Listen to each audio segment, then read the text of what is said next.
Hoje eu vou passar mais algumas pequenas informações sobre alguns elementos do Resident Evil 7. Isso vai desde itens de cura até alguns testes que eu fiz no game através da RAM.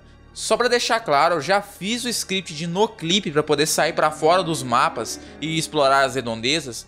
Eu comentei que eu iria fazer isso nesta live, onde eu criei um pequeno mod usando os efeitos das moedas, só que eu tô meio sem ideias em relação ao noclip. Eu mesmo não vi nada muito especial para fora dos mapas, então no fim eu vou acabar fazendo um vídeo sobre esse script e juntando com mais alguma coisa. Eu sei que é chato, mas eu peço a sua avaliação nesse vídeo e a sua inscrição nesse canal. Pode não parecer, mas eu gasto vários dias para fazer um vídeo. Isso dá bastante trabalho, e sem ter retorno acaba sendo lamentável. Sem mais demora, vamos dar uma olhada nessas informações obtidas através da RAM. Vamos começar falando sobre o HP e as curas no game. Esse jogo, como acontece nos clássicos, simboliza a quantidade de vida através de um visor com batimentos, e dependendo da cor, ele te entrega um estado. Ele não te entrega uma informação exata sobre a quantidade de vida que você tem. Enfim, o personagem tem como padrão 1000 pontos de vida, sendo possível através dos esteroides estender este valor. Cada esteroide aumenta o HP em 100 pontos, indo até no máximo 1400 pontos de vida. E é engraçado que usando esteroides com 1400 pontos de vida, que é o limite que os desenvolvedores definiram, você não ganha nada, mas o jogo diz que você teve ganho. De qualquer forma, em relação às curas, nós temos 3 tipos: a erva, os primeiros socorros e os primeiros socorros forte, o que eu chamo de água benta também, né? A erva recupera 200 pontos, os primeiros socorros recuperam 500 pontos, e os primeiros socorros forte, que seria o melhor item de cura do jogo, recupera 2000 pontos de vida. Outro detalhe é sobre os estados de vida do jogo. Eu criei essa tabelinha e ela pode ser usada independente se você tem 1000 ou 1 milhão de capacidade de vida.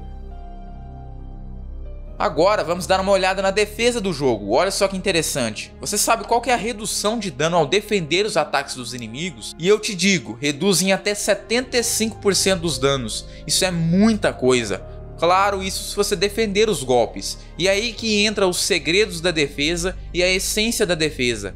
Cada um reduz em 12,5% os danos ao defender. 2 no inventário te garantem 25% de redução dos danos. Mas você lembra que eu disse que ao defender os danos são reduzidos em 75%? Então, o efeito desses pergaminhos são acrescentados, fazendo com que você tenha 100% de redução dos danos ao defender. Você pode simplesmente levar um golpe e sair completamente ileso, sem nenhuma perda de vida. Só que não é todo o caso. Eu vi que certos golpes específicos conseguem atravessar a defesa. Agora, como o jogo faz para calcular o dano nesse caso, eu não faço a mínima ideia. E um detalhe importante que eu notei durante os testes é que dependendo da quantidade de golpes que você leva no jogo, o dano dos inimigos começa a diminuir, parece ser alguma coisa relacionada à dificuldade dinâmica. Então deve ter alguma coisa que equilibra a balança, aumentando os danos dos inimigos. Agora vou acrescentar algumas informações que deveriam estar no vídeo sobre as moedas especiais do game, sendo elas as 2 moedas exclusivas do modo Madhouse. Essas moedas são a moeda de assalto e a moeda da defesa de ferro. A moeda de assalto tem exatamente o mesmo efeito da moeda de ataque, mas possibilitando um ganho de 15% de dano com todas as armas do jogo. E é possível usar em conjunto com as moedas de ataque, aumentando os danos em 27%. Para uma ideia de comparação, 100% dos danos equivale ao dobro do dano. Agora a moeda da defesa de ferro reduz todos os danos em 15%, reduzindo em até 27% os danos ao usar em conjunto com as moedas da defesa. Para uma ideia de comparação, 100% de redução seria equivalente a semi-mortalidade.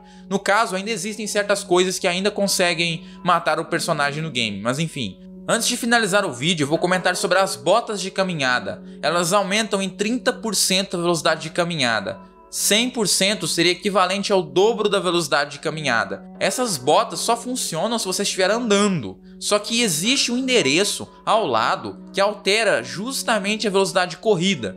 Então, olha só que interessante. Os desenvolvedores deixaram um espaço preparado para isso, mas acabaram não usando, pelo menos não no modo campanha, né? Esse é o final do vídeo. Eu agradeço por ter assistido esse vídeo até aqui. Então, nós nos vemos por aí.